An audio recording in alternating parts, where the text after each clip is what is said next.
Dizimizin son videosuna hoş geldiniz. Şimdi çok karışık şeylerden bahsettik biliyorum ama şöyle bir gerçekle yüz yüze gelmeliyiz. Hayatımıza ne tarz bir şekil vereceğimize dair kendimiz karar verebiliriz. Mesela kültürü ele alalım. Her ailenin ayrı bir kültürü var. Normal mesela ya da beklenen olarak algıladığımız şeylerden ibarettir bu kültür. Mesela bir kişinin aile kültüründe daha yüksek sesle konuşulabilir. Ama başka bir kişinin ailesinde o kadar yüksek sesle konuşmak kavga demektir. Öyle her ailenin farklı bir kültürü var. Her kişinin de ona has olan bir kültürü var. Başka insanlarla nasıl etkileşimde bulunduğundan ibaret. Bazen diyoruz ya mesela annemin şu şeyden hoşlanmıyorum ya da babamın şu yaptığı şeyi hiç hoşuma gitmiyor. Sonra kendi ailelerimizi kurduğumuz zaman ne yapmaya çalışıyoruz? Hoşlanmadığımız o eylemlerden ayrı kalarak kendimize has olan, kendi ailemize, yeni ailemize özel olan yeni bir kültürü kurmaya çalışıyoruz aslında. Yeni kültürlere de sahip olabilirsin. Mesela buraya ilk taşındığım zaman elbette ki her şey benim için yepyeniydi. Eylemlerin anlamları ne olup olmadığını bilmiyordum. Bir kere bir arkadaşın yanına gittim. Çay servisle yardım etmeye kalktım. Arkadaşımın erkek kardeşine geldiğim zaman böyle çay vermeye çalışıyordum. Kendisi bu jestle bana karşılık verdi. Ben dedim ki, yani bu ne demek? Çay istiyor mu, istemiyor mu? Acaba ne söylemeye çalışıyor? Böyle vermeye çalıştım tekrar, istiyor musun diye böyle. Tekrar ve tekrar bu hareketi yaptı. Ama benim için hiçbir anlam ifade etmedi. Zamanla öğrendim ve elbette ki bunu ben de kullanmaya başlayabildim. Dolayısıyla ben sizlere teşvik etmek istiyorum aslında. Kültürüm nedir diye sorup durmanıza teşvik etmek istiyorum. Kendi beklentilerinizi keşfedin. Hoşunuza gitmeyen bir şey varsa onu değiştirmeye kalkışın. Kendi hayatına kendin karar verebilirsin. Senin geleceğin, yani gelecekte ne tür bir insan olacağına dair karar verebilecek olan tek kişi sensin. Ve o hak sadece ve sadece sana sahiptir. Çünkü senin geleceğin senindir. Başka hiç kimseye ait değil. İnancımızla da aynı şeyi yapabiliriz. Yapmalıyız da. Yapmaya bir sorumluluğumuz var. Kendimize daima sormakta olmalıyız. Ne tür bir yaşam istiyorum? Ne tür bir hayata sahip olayım? Kendine şekil vermektesin aslında. Gelecekte nasıl biri olacaksın sen? Şimdi biz dizimiz boyunca 3 seviyeli bir diyagramı kullandık ya. Onu birazcık düşünelim. Alttaki kırmızı seviyesinde farklı tarzlar var. Şimdi bunlara göre hangi dini benimseyeceğine karar vermek pek anlamlı değil. Çünkü bunlar sadece dış görüntüleri.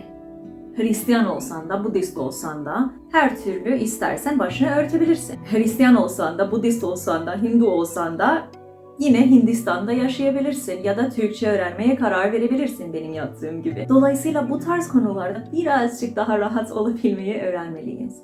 Şimdi üstteki sarı seviyesinde bir dinin inançları var. Yani onun öğretişleri var. Mesela Hristiyanlıkta üçlü birlik gibi Hristiyanlığın en temel öğretişlerinden biri. Dolayısıyla ona inanmayan kişi kendisine Hristiyan diyemez. Ya da mesela İslam'da, İslam peygamberi Muhammed'i kabul etmezsen bu sefer kendine Müslüman pek diyemezsin. Şimdi bazen insanlar bu seviyeye göre karar vermeye çalışıyorlar. Diyorlar ki bak ben bütün dinlere bakacağım ve hangisi en mantıklı, en makul şeyleri öğretiyorsa ben o dine bağlı olacağım. Ama size zor bir haberim var bu noktada.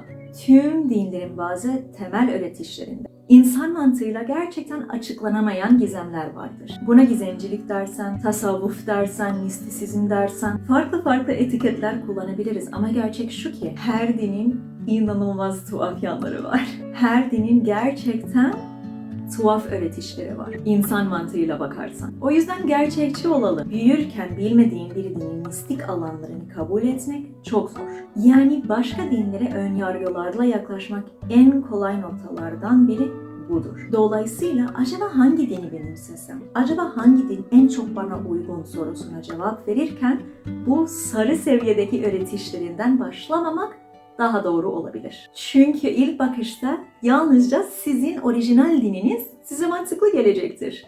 Ya da hiçbiri hiçbir zaman mantıklı gelmeyecektir. İyi haber şu ki her dinin ahlaki yani turuncu ortadaki seviyeden başlamak çok kolay. Hem kolay hem sağlıklıdır. Ancak bu seviyede kendi kendimize ben acaba ne tür bir insan olmak istiyorum, ona göre seçeyim dinimi diye özgürce sormaya başlayabiliriz. Çünkü bu turuncu seviyede bir dinin ahlakı var. Onun beklentileri, davranışsal eylemleri, dünyaya ve başka insanlara yaklaşma tarzlarını, davranışsal çağrışımlarını vesaire. Ve bunu da unutmayalım. Her dinin kurucusu vardır ve her din ya da her inanç sistemi kurucusunun ardından yani onun izini izleyerek o liderinin hayatına uygun olan bir ahlaki sistemi oluşturacağı için o liderinin hayatına da bakmamız hayati önem taşıyor. Örneğin bir militanın kurduğu bir din daha militant olacaktır ya da militizme daha açık olacaktır. Aksine barışçı birinin kurduğu bir inanç sistemi daha barışsever olacaktır. Peki ben kimi taklit etmek isterim? Çünkü o dine ne kadar çok yaklaşırsan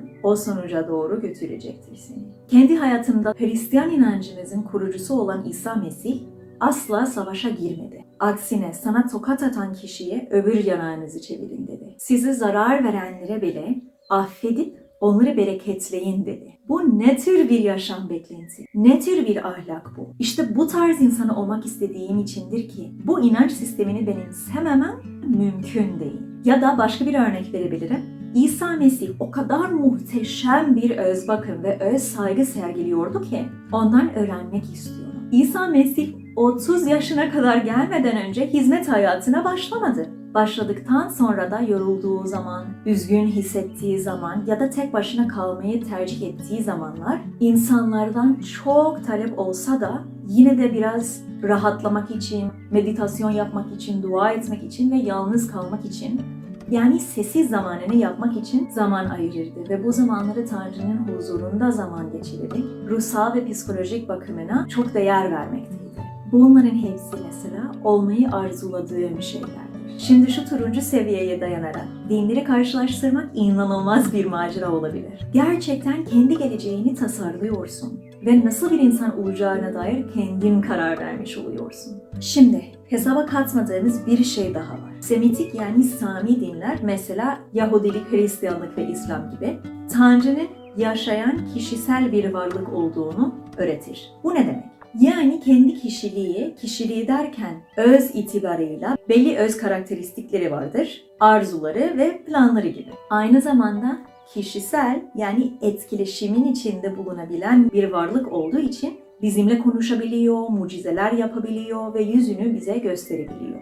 Eğer bunun doğru olduğuna inanıyorsan, o zaman din tercihin sadece sana kalmış olmayabilir. Sadece ne tür bir insan olmak istediğin değil, Allah'ın seni ne tür bir kişi olman için tasarladığıyla ilgilidir aynı zamanda. Çünkü seni aklında olan belli bir göreve göre tasarlamıştır. O işleve göre, o göreve göre, o tasara göre yaşamamak, hayatının geri kalanını bir nevi arızalı bir insan olarak yaşamak demektir. Çünkü var olma sebebini yerine getirememiş oluyorsun. Yani amacını asla yerine getirmeyen bir organizma olarak takılmış kalıyorsun.